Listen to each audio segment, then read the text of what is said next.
देखो छात्रों, प्रिय अध्यापकों, आज हम कक्षा 8वीं हिंदी नाखून क्यों बढ़ते हैं पाठ गद्य पाठ तीसरा। लेखक है हजारी प्रसाद द्विवेदी। आचार्य हजारी प्रसाद द्विवेदी, इन्होंने बहुत ही अच्छा पाठ लिखा है कि मनुष्य के नाखून क्यों बढ़ते हैं। ये बहुत ही सबके मन में प्रश्न है।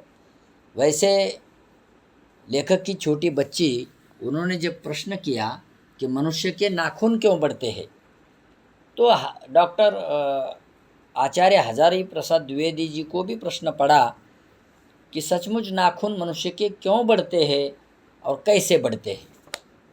तो इस प्रश्न का उत्तर ढूंढने के लिए बहुत ही उन्होंने विचार किया और उसमें से इस पाठ का निर्माण हुआ। अब देखो, प्रस्तुत जो पाठ नाखून क्यों बढ़ते हैं, लेखक का परिचय हम देखेंगे। जन्म 1907, बलिया उत्तर प्रदेश। मृत्यु 1989 उत्तर प्रदेश। परिचय: द्विवेदी जी हिंदी साहित्य के मौलिक निबंधकार, उत्कृष्ट समालोचक एवं सांस्कृतिक विचारधारा के प्रमुख उपन्यासकार है। आपका व्यक्तित्व बड़ा प्रभावशाली और आपका स्वभाव बड़ा सरल और उदार था। आप हिंदी, अंग्रेजी, संस्कृत और बांग्ला भाषाओं के विद्वान थे। अशोक के फूल, कल्पलता निबंध, बाणभट्ट की आत्मकथा, पुनर्नवा उपन्यास आदि उनका साहित्य है। गद्य संबंधी उन्होंने जो दिया है, प्रस्तुत वैचारिक निबंध में आचार्य हजारी प्रसाद ने नाखून बढ़ने को पशुता का चिन्ह माना है। नाखून पशुता, बुराइयों का प्रतीक है। आपका कहना है कि जिस तरह नाखून बढ़ने पर हम उसे काट देते हैं, ठीक उसी तरह यदि किसी में बुरी आदतें आ जाए तो उन्हें त्याग देना चाहिए। देखो, यानी कि डॉक्टर हजारी प्रसाद द्विवेदी, इन्होंने नाखून क्यों बढ़ते हैं यानी कि इस पाठ को बहुत ही सरल और वैचारिकता से स्पष्ट किया है। जिस मनुष्य के नाखून बढ़ते हैं और बड़े हैं, तो हजारी प्रसाद द्विवेदी जी ने कहा है कि वो मनुष्य पशुता के समान है ना, यानी कि जानवर के समान समझा है। अब यहाँ इस वैचारिक निबंध में उन्होंने जो स्पष्ट किया है, आदि मानव में वो नाखून बढ़ते थे क्योंकि वन मानुष था, वो जंगल में रहता था, भोजन के तलाश में झुंड बनाकर रहता था। उसे खाने के लिए प्राणियों का सहारा लेना पड़ता था, उसे मारकर खाना पड़ता था, गुफा में रहता था। उसे भय था कि जानवरों का, और समझो कि यानी कि जानवर से भय था। और दूसरी एक बात है कि अब वो सचमुच उसका जीना बहुत ही कठिन था, इसीलिए वो हमेशा एक स्थान से दूसरी स्थान पर जाता था। और इस बात को लेकर यानी कि उसे ये सोचना पड़ता था कि मनुष्य को, यानी कि उस पशु के समान जीने वाले आदिमानव को, उस मनुष्य को, यानी कि जानवर के भय के कारण वो गुफा में, पेड़ की डालियों में, पत्तों में छिपता था, इसीलिए वो उनसे बचने के लिए नाखून को बढ़ाता था, है ना। उसके नाखून बढ़ते थे, उसे वो ज्ञान भी नहीं था कि नाखून कैसे बढ़ रहे, क्या है ना। वो पशुता के समान उसका व्यवहार वो सही था, है ना, स्वयं को बचाने के लिए। लेकिन आगे चलकर लेखक ने जब इस बात पर गौर किया, विचार किया, मंथन किया, है ना, जब उसकी बच्ची ने प्रश्न किया कि मनुष्य के नाखून क्यों बढ़ते हैं, तो लेखक विचार करने लगे और इस पाठ का जन्म हुआ। देखो, हम पाठ की ओर जाएंगे। यानी कि मनुष्य के नाखून बढ़ाना यानी बढ़ना, ये पशुता के समान समझा है। देखो, बच्चे कभी कभी चक्कर में डाल देने वाले प्रश्न कर बैठते हैं। अल्पज्ञ पिता बड़ा दयनीय जीव होता है।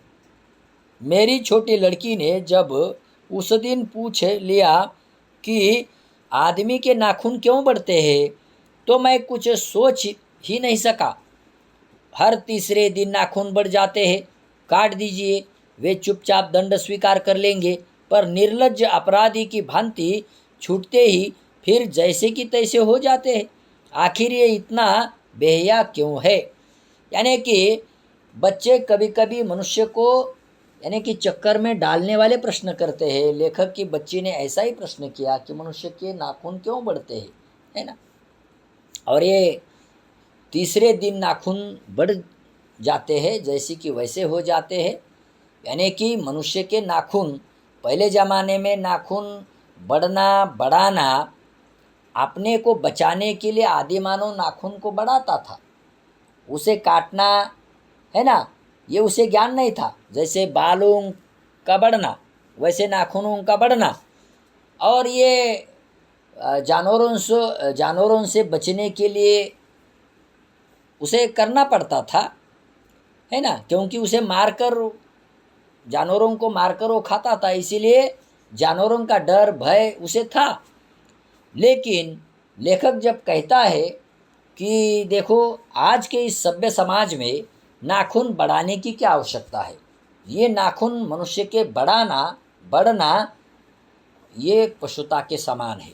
ये सभ्य समाज का लक्षण नहीं है, अच्छे मनुष्य का लक्षण नहीं है, मनुष्यता का लक्षण नहीं है।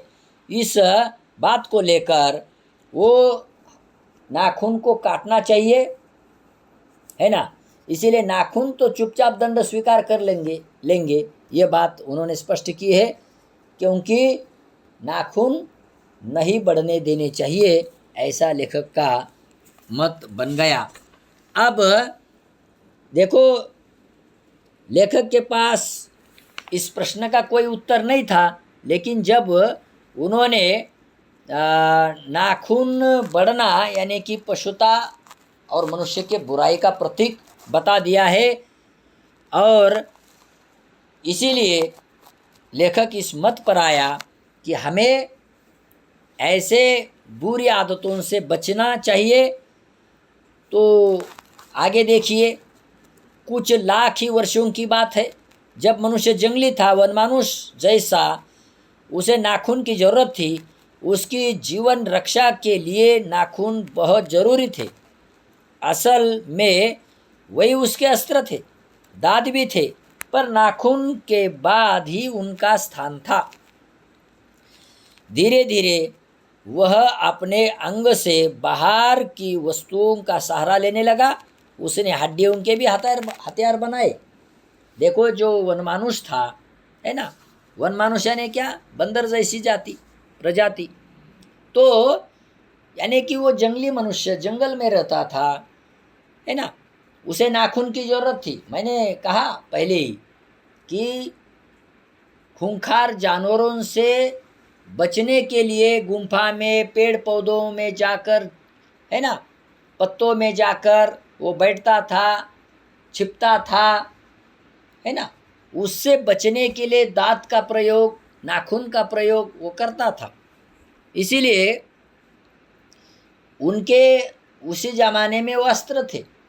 लेकिन आगे चलकर धीरे धीरे जब उसकी तरक्की होने लगी उस वन मानुष की, तब उसने हड्डियों के हथियार बनाना शुरू किया।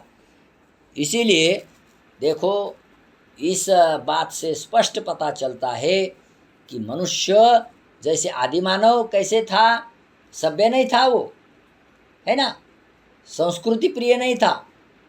इसीलिए नाखून बढ़ना क्या, बढ़ाना क्या, है ना, बुराई क्या, अच्छाई क्या, वो जान नहीं पाता था। इसीलिए उसका ज्ञान भी नहीं था। लेकिन आज के ज़माने में मनुष्य कैसा है, वनमानुष नहीं है, सभ्य समाज में रहता है, मनुष्य सभ्य बना है, बन रहा है। और ऐसे में उसे नाखून की क्या ज़रूरत है, वो नाखून क्यों बढ़ाते हैं? इसीलिए, और नाखून को बढ़ाना ये बुराई का प्रतीक है। इसीलिए धीरे धीरे देखो मनुष्य आगे बढ़ा, है ना।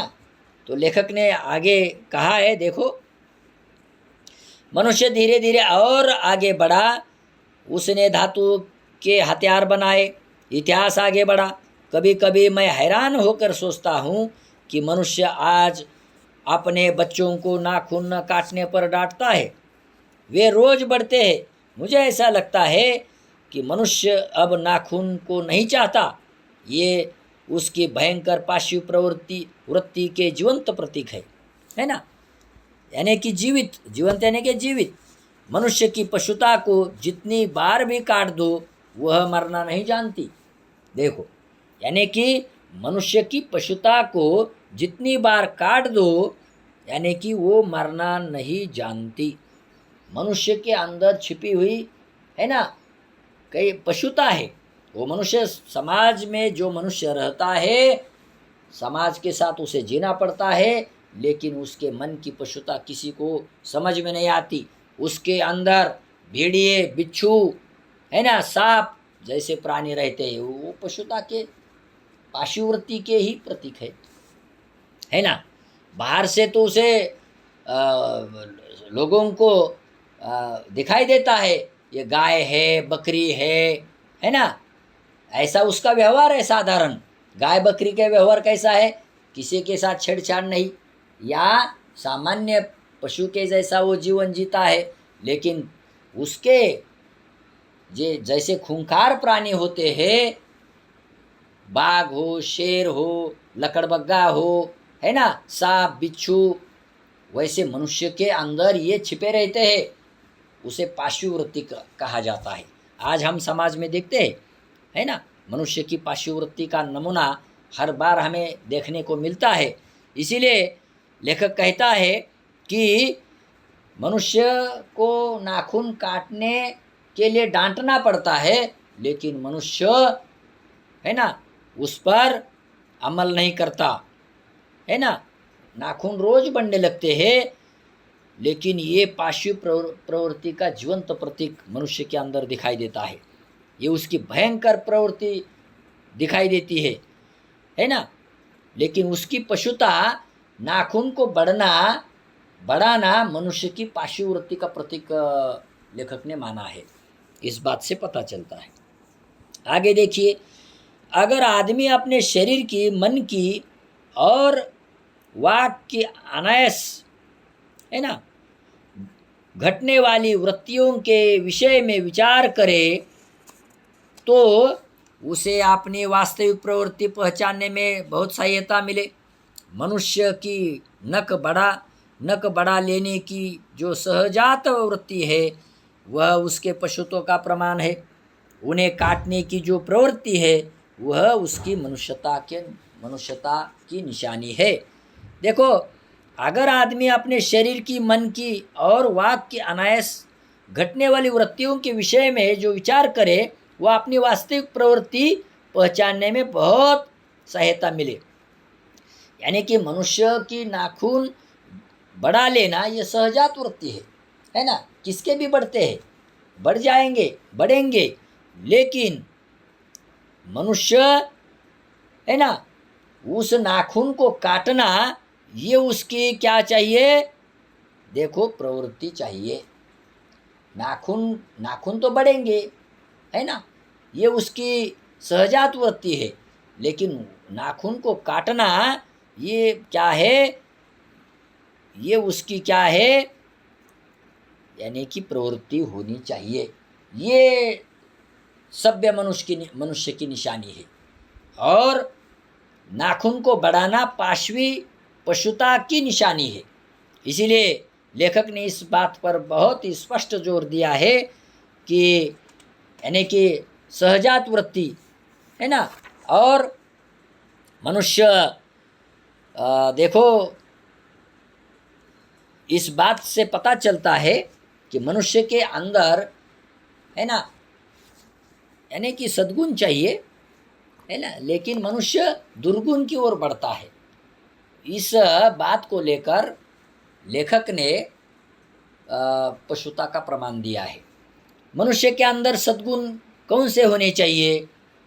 जैसे दया हो, करुणा हो, प्रेम हो, अहिंसा हो, न्याय हो, सत्य, है ना, संयम, भाईचारा, परोपकार, ये मनुष्य के अंदर के सद्गुण है, वो सहजात है। लेकिन ये क्या है? नाखून काटने की सहजात प्रवृत्ति, यानी कि ये मनुष्य के सद्गुण है। लेकिन नाखून को बढ़ाना यानी मनुष्य के दुर्गुण के समान है। वो दुर्गुण कौन से है? क्रोध, घृणा, ईर्ष्या, भय, तिरस्कार, है ना, स्वार्थ, कृतज्ञता, कठोरता। ये समाज इस बात को कभी पसंद नहीं करता। मनुष्य को इसे छोड़ देना चाहिए। आगे देखो, मेरा मन पूछता है मनुष्य किस ओर बढ़ रहा है, पशुता की ओर या मनुष्यता की ओर, अस्त्र बढ़ाने की ओर या अस्त्र काटने की ओर। देखो, लेखक कहता है कि मेरा मन पूछता है कि मनुष्य किस ओर बढ़ रहा है। अरे मनुष्य, आज हम समाज में देखते हैं कि पशुता के समान मनुष्य का वर्तन बन रहा है ना। इससे उसे अलग होना पड़ेगा। उसके अंदर सद्गुण पहले ही छिपे रहते हैं, लेकिन उसको मनुष्य के समान, मनुष्य के साथ मनुष्यता का व्यवहार करना पड़ेगा। तब सद्गुणों के साथ व्यवहार करना पड़ेगा, तब मनुष्य बनेगा, है ना। जिसे हम क्या कहते हैं? समवेदना कहते हैं। समझो कि सामने कोई है ना, जख्मी है, तो हमारी संवेदना क्या चाहिए? है ना, उसको मदद करना, उसको दवाखाने में ले जाना, है ना, पुलिस को यानी कि सब बता देना, डॉक्टर के पास ले जाना। ये क्या है? उसके प्रति भाव प्रकट करना, ये संवेदना है ना। लेकिन उसके साथ बदतमीजी करना, फोटो निकालना, उसे समय पर मदद नहीं करना, ये क्या है? पशुता के समान मनुष्य की वृत्ति है। ये मनुष्य नहीं है ना, ये मनुष्यता नहीं है, मनुष्य है, केवल मनुष्य। और ये पाशु प्रवृत्ति का मनुष्य लेखक ने इसे समझा है। इसीलिए मनुष्य आज ऐसे ही वृत्ति की ओर बढ़ रहा है। अब देखो, मेरी निर्बोध बालिका ने मानव मनुष्य जाति से प्रश्न किया है, जानते हो नाखून क्यों बढ़ते हैं? यह हमारी पशुता के अवशेष है। मैं पूछता हूँ, जानते हो यह अस्त्र शस्त्र क्यों बढ़ रहे हैं? यह हमारी पशुता की निशानी है। स्वराज होने के बाद संभवतः ही हमारे नेता और विचारशील नागरिक सोचने लगे कि इस देश को सच्चे अर्थ में, है ना, स्वराज आएगा। देखो, लेखक के निर्बोध बालिका ने पूछा कि मनुष्य के नाखून क्यों बढ़ते हैं, है ना। लेकिन आज प्रश्न जो किया है निर्बोध बालिका ने, उसके बुद्धि से लेखक को विचार प्रक्रिया में डाल दिया। लेखक विचार करने लगा, और विचार के बावजूद जब प्रश्न खड़े हुए, तब लेखक ने यह स्पष्ट किया कि आज अस्त्र शस्त्र क्यों बढ़ रहे? क्योंकि ये मनुष्य के अंदर पशुता बढ़ रही है, इसीलिए अस्त्र शस्त्र बढ़ रहे। आज हम देखते हैं अपनी सीमा पर, है ना, कितने सैनिक आतंकवादियों से लड़ रहे, है ना, अपने आँखों में तेल डालकर सीमा का रक्षण कर रहे। क्यों? क्योंकि सभी मनुष्य समाज में अगर संवेदना हो, मनुष्यता हो, तो हर देश को अपने अपनी सीमा पर सैनिकों को डटे रहने की जरूरत नहीं होगी। लेकिन पाशवी प्रवृत्ति मन में छिपी होने के कारण ये बात सामने आ रही है। सैनिकों को देश की सीमा का रक्षण करने के लिए वहाँ रात दिन चौकस रहना पड़ रहा है। ये पाशवी प्रवृत्ति का लक्षण है। इससे स्पष्ट हो जाता है। और अस्त्र शस्त्र बढ़ रहे। आज हम देखते हैं, है ना, दुनिया में शस्त्रों का बाजार भरा हुआ है ना। ये पशुता की निशानी है, ये मनुष्यता की निशानी नहीं है। इसीलिए हमारे नेता भी विचारशील नागरिक सोचने लगते हैं कि देश में सचमुच स्वराज की जरूरत होनी चाहिए।